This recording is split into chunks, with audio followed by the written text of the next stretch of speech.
Bienvenue pour vivre cet instant des paroles de la vie éternelle avec Marc Joseph. Aujourd'hui, nous sommes le 14 mars 2025. Et c'est encore un jour de grâce que tu as à vivre avec Jésus-Christ. Un jour à vivre sous le règne de Dieu le Père, comme nous avons dit hier. Jésus-Christ qui dit, lorsque tu pries, tu dois prier uniquement le nom du Père. Quand tu pries, dis notre Père, mon Père qui est dans les cieux. Ton nom est sanctifié, ton nom est mis à part. Aucun autre nom ne peut remplacer le tien. Et ton règne vienne. Et ensuite, comme nous avons dit hier, Jésus-Christ va dire qu'il faut dire au Père, demander au Père, en disant que ton règne vienne dans ma vie. Et ton règne est dans ma vie. Et je te demande de ne pas me laisser tomber en tentation et de me délivrer de la puissance du malin. Et je proclame aussi dans cette prière, Père, c'est à toi, vraiment à toi seul, à ton nom qui est sanctifié, qu'appartiennent le règne, le droit de régner dans ma vie, le pouvoir de régner sur mon être. Père, à toi seul, ce pouvoir, le règne, la puissance. Je veux que seule ta puissance domine ma vie. Je me place sous l'autorité de ta puissance et la gloire. Oui, Père, à toi seul appartient la gloire. À toi seul appartient mes louanges. À toi seul appartiennent mes louanges. À toi seul appartient la gloire dans ma vie. À toi seul appartient l'autorité. Toi seul a le pouvoir de régner dans mon âme, régner dans mon cœur. Car c'est à toi seul, dit Jésus, qu'appartiennent d'une part le règne, la puissance et la gloire. Ces trois choses-là dans ta vie, tu dois les livrer exclusivement à Dieu le Père de Jésus-Christ. Jésus-Christ n'a pas demandé de donner gloire, de donner le règne dans ta vie à l'Éternel des armées, puisqu'il n'a pas prononcé son nom dans la prière. Il a dit Père, notre Père, et c'est au Père qu'appartiennent les règnes, la puissance et la gloire dans tous les siècles de Jésus. Alors, n'oublie pas cela.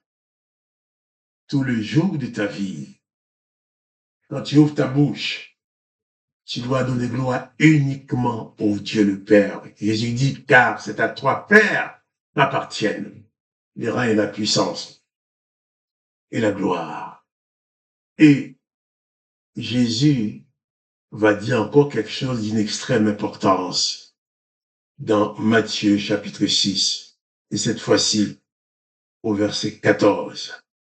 Jésus a fini de dire, et les règnes, la puissance et la gloire appartiennent à Dieu le Père, et il a dit Amen, qui veut dire en vérité. Et Jésus va dire maintenant au verset 14, si vous pardonnez aux hommes leurs offenses, votre Père céleste vous pardonnera aussi. Mais si vous ne pardonnerez, si vous ne pardonnez pas aux hommes, votre Père ne vous pardonnera pas non plus vos offenses. C'est très important. Jésus-Christ t'ordonne à toi, son disciple, qui vit sous le régime de la grâce. À toi qui vis chaque jour comme un jour de grâce, un jour de bénédiction, avec la présence de Jésus-Christ dans ta vie. Jésus-Christ te demande de pardonner aux hommes leurs offenses, de pardonner à ceux qui t'ont fait du mal. Tu dois leur accorder ton pardon. Pourquoi?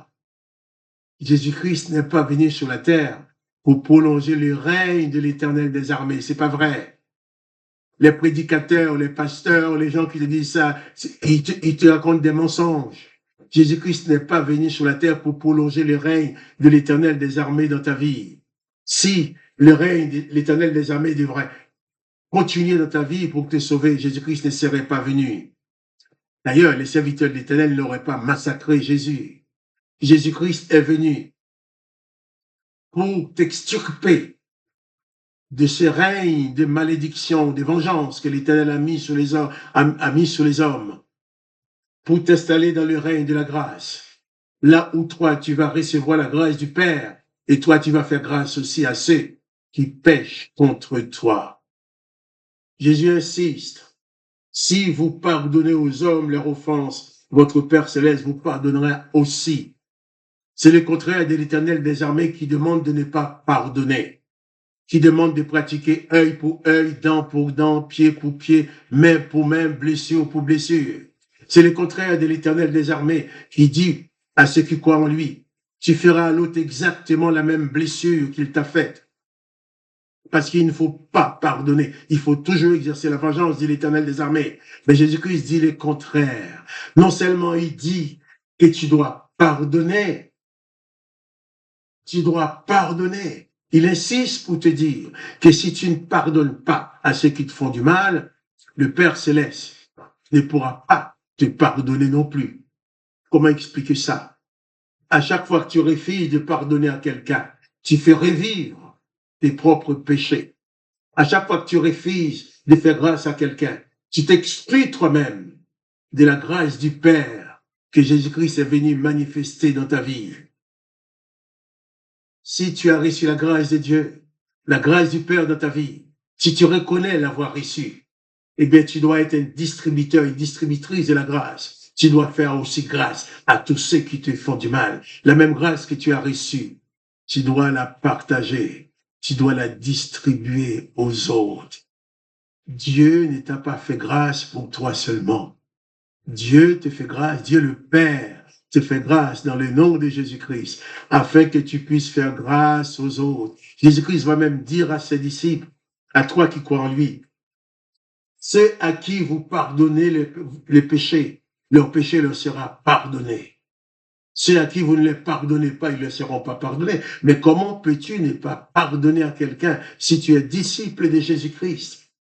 Si Jésus-Christ dit, si tu ne pardonnes pas aux hommes leurs péchés, votre Père céleste ne vous pardonnera pas non plus. Alors, la situation est simple.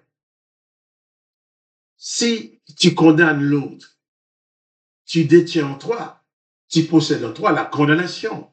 Il y a la condamnation qui demeure en toi.